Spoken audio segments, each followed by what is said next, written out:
Halo teman-teman, ketemu lagi di channel Pusat Informasi. Informasi kali ini yaitu tentang berita-berita dan sebuah politik ya. Dan Pusat Informasi akan memberikan sebuah sajian-sajian berita yang lagi viral dan berita-berita yang lagi banyak dikonsumsi oleh masyarakat luas dan publik. Dan kali ini yaitu berita atau informasi tentang tim hukum dari Paslon 02 Gibran Prabowo ya, atau Prabowo Gibran ya.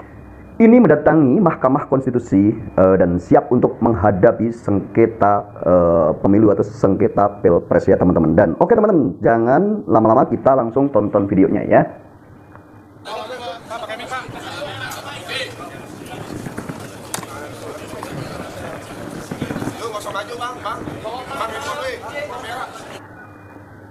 Nah teman-teman, di sini tim hukumnya itu ada beberapa advokat senior atau pengacara-pengacara kondang ya.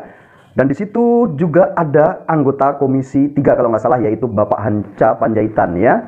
Di sini tim hukumnya ini ada pengacara kondang, siapa lagi kalau bukan Hotman Paris. Dan yang lebih seru lagi teman-teman ya, ini adalah kuasa hukum Jessica Kumala Wongso dulu, yaitu kasus kopi sianida dulu itu. Dia adalah wakil dari TPN 02 ini ya, tim pemenangan 02 ya teman-teman ya. Itu Bapak Oto Hasibuan ini juga ikut di situ ya teman-teman ya. Nah mudah-mudahan nanti kasus Jessica Kumala Wongso setelah ini selesai dan Bapak Prabowo ini jadi presiden ya, dan menang dalam gugatan misalkan seperti itu ya, dalam sengketa ini nanti dilantik jadi presiden, mudah-mudahan Jessica Kumala Wongso bisa bebas ya teman-teman. Mudah-mudahan ya, doa teman-teman ya. Mudah-mudahan support teman-teman ini bisa terjawab nanti teman-teman. Mari kita tonton ya videonya ya teman-teman ya. Kita tonton dengan full ya. Yang pakai topi apa itu? Kamera Pak. Gitu dia. Kembali saya izin. Ya, Pak. Pak Ibu Pak, belum Pak. Enggak, jelas tuh. Lagi Pak, lagi. Tahan Pak. Mau diambil dulu Pak, tahan Pak. Tahan Pak. Agak lain kan? Agak lain Pak. Oke.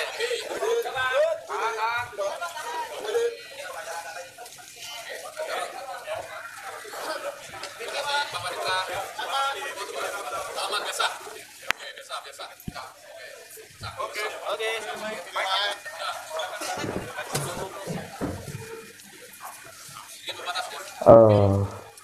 Mau lighting nggak? Tembak ya. Tanda broadcast kan ini. Oke. Baik, kawan-kawan semuanya, terima kasih banyak telah hadir di mereka dan terima kasih atas kesabarannya menunggu proses. Oh, dan di sini ada Bapak Oce Kaligis juga. Ini memang pengacara-pengacara senior ya. Tahu tentunya ini pengacara-pengacara ini atau advokat-advokat ini tidak asing lagi ya, dan ini adalah pengacara-pengacara yang sangat hebat di Indonesia ini ya. Ada di belakangnya juga ada Bustam ya. Siapa sih namanya ya? Bustam siapa ya? Itu pengacara Jessica Kumala Wongso juga. Ada Roni Talapesi juga ya, teman-teman. Ini dulu pengacaranya kasus kasus ya Verdi Sambo itu ya, teman-teman ya. Roni Talapesi itu pengacara Richard Eliezer ya. Dan sudah selesai. Kami yang hadir ini semuanya adalah tim pembela Prabowo Gibran. Hadir antara lain ini selain adalah Pak Hinca Panjaitan, ini Pak Oto Hasibuan, ini Pak Oce Kaligis, ini Pak Bos, semua kenal. Pak Hotman Paris, ini Pak Maulana Bungarlan, dan lain-lain semua ya. Jadi ada 45 orang anggota tim pembela Prabowo Gibran pada malam hari ini telah menyerahkan surat permohonan untuk menjadi pihak terkait dalam dua perkara yang diajukan ke Mahkamah Konstitusi. Pertama adalah perkara yang diajukan oleh Pak Anies Baswedan dan Pak Mohaimin Iskandar, dan yang kedua adalah perkara yang diajukan oleh Pak Ganjar Pranowo dan Pak Mahfud MD. Oleh karena ada dua pemohon, maka kami mohon untuk menjadi pihak terkait pada kedua perkara tersebut, dan seluruh kelengkapan yang diminta oleh Mahkamah Konstitusi telah kami serahkan malam ini. Antara lain surat kuasa sudah lengkap semuanya, berita acara sumpah, kartu tanda anggota advokat, semuanya lengkap, tidak ada satupun yang kurang. Juga surat kuasa sudah ditandatangani oleh Pak Prabowo Subianto dan Pak Gibran Raka Buming Raka dan sudah sah, dan juga sudah ditandatangani oleh seluruh penerima kuasa dan sudah diserahkan ke Mahkamah Konstitusi malam hari ini. Kemudian surat permohonan sudah diserahkan juga masing-masing satu-satu untuk satu permohonan, dan sudah dinyatakan lengkap seluruhnya oleh Panitera Mahkamah Konstitusi dan sudah dicatat dalam pendaftaran. Dan tentu kami akan menunggu sidang Majelis Hakim Mahkamah Konstitusi itu memutuskan apakah permohonan kami diterima atau tidak diterima sebagai pihak terkait dalam kedua perkara yang sudah dinyatakan ke Mahkamah Konstitusi ini.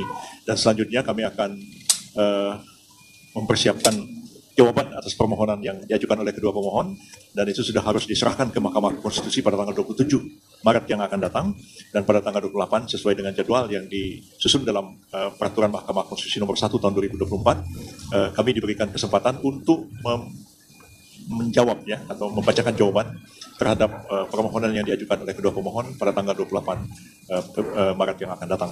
Jadi kami harus kerja maraton, ya, kerja dan sudah bekerja sejak kemarin, dan insya Allah solid tim ini, dan satu suara, ya di depan-depan ini orang besar-besar semua ini. Ada Pak Oto, ada Pak Oce, apalagi yang sebelah kanan saya ini bos besar.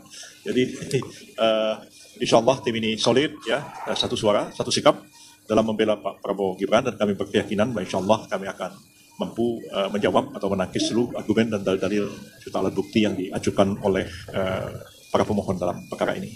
Dari saya cukup, barangkali silakan Pak Oto barangkali ingin menambahkan. Pak Oto ini wakil ketua tim pembela, ya. Ada Pak Fahri Bahmid juga wakil ketua. Nah ini ya teman-teman, dari tadi saya menunggu-nunggu ini Pak Oto Hasibuan nanti berbicara atau memberi sambutan keterangan, dan Pak Hotman Paris ya teman-teman. Pastinya teman-teman menunggu ya, apa sih perkataan beliau dan apa sambutan beliau ya teman-teman ya. Ada di belakang, ya. Silakan Pak Oto. Terima kasih teman-teman semuanya. Terima kasih Pak Hinca, Pak Yusril, Pak Hotman, Pak Oce, Pak Maulana, ya, dan teman-teman yang lain ada di sini, Pak Fahri. Saya hanya untuk memperkuat aja apa yang dikatakan oleh Pak Yusril tadi, bahwa Pak Yusril mengatakan dia optimis bahwa kita bisa menghancurkan semua serangan-serangan daripada pihak 01 dan 03 di dalam permohonannya, bukan serangan yang lainnya, dalam permohonannya. Karena apa? Karena memang secara formal kami melihat bahwa gugatan yang diajukan oleh 01 dan 03 tersebut adalah cacat formil. Cacat formil, cacat prosedural, sehingga karena tidak memenuhi secara formil, maka kami melihat bahwa berpotensi besar bahwa permohonan itu tidak akan dapat diterima. Itu yang paling mendasar. Karena apa? Alasan kami karena bahwa sengketa yang disampaikan sekarang ini sesungguhnya adalah dalil-dalilnya itu mengenai soal proses pelanggaran-pelanggaran di dalam pemilu. Padahal kalau pelanggaran-pelanggaran dalam pemilu itu adalah ranahnya Bawaslu. Yang Bawaslu bisa masuk ke Petitun, bisa masuk ke Mahkamah Agung. Sedangkan yang dimasukkan di dalam MK ini, yang ranahnya MK ini adalah merupakan perselisihan tentang hasil pemilu. Ya.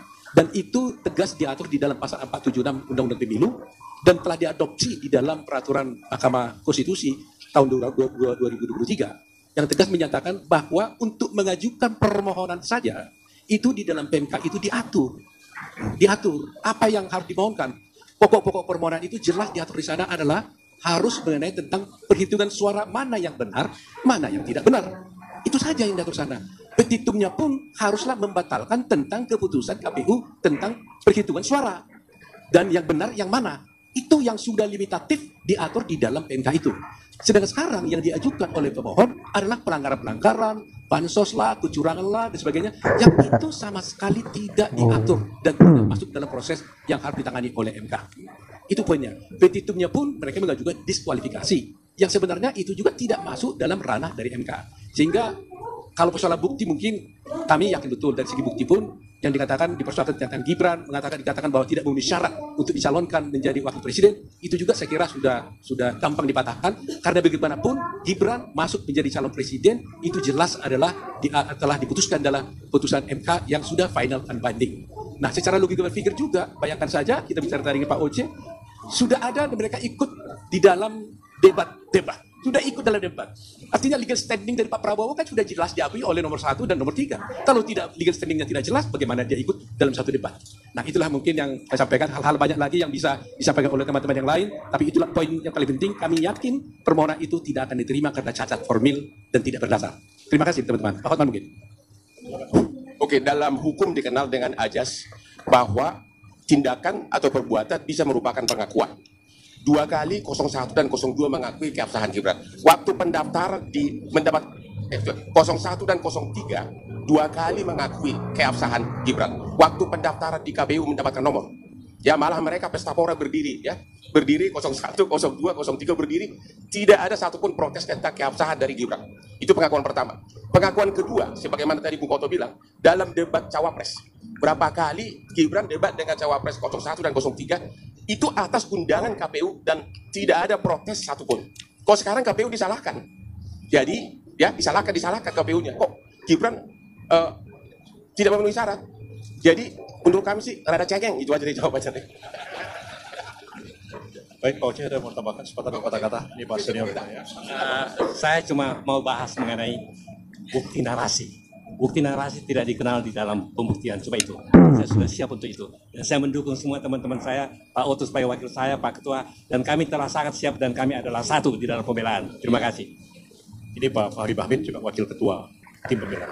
Jadi Pak Hotman sudah, sekarang ini wakil ketua Pak Fahri Bahmin. Oke teman-teman, jadi seperti itu videonya dan sampai ketemu di video saya selanjutnya.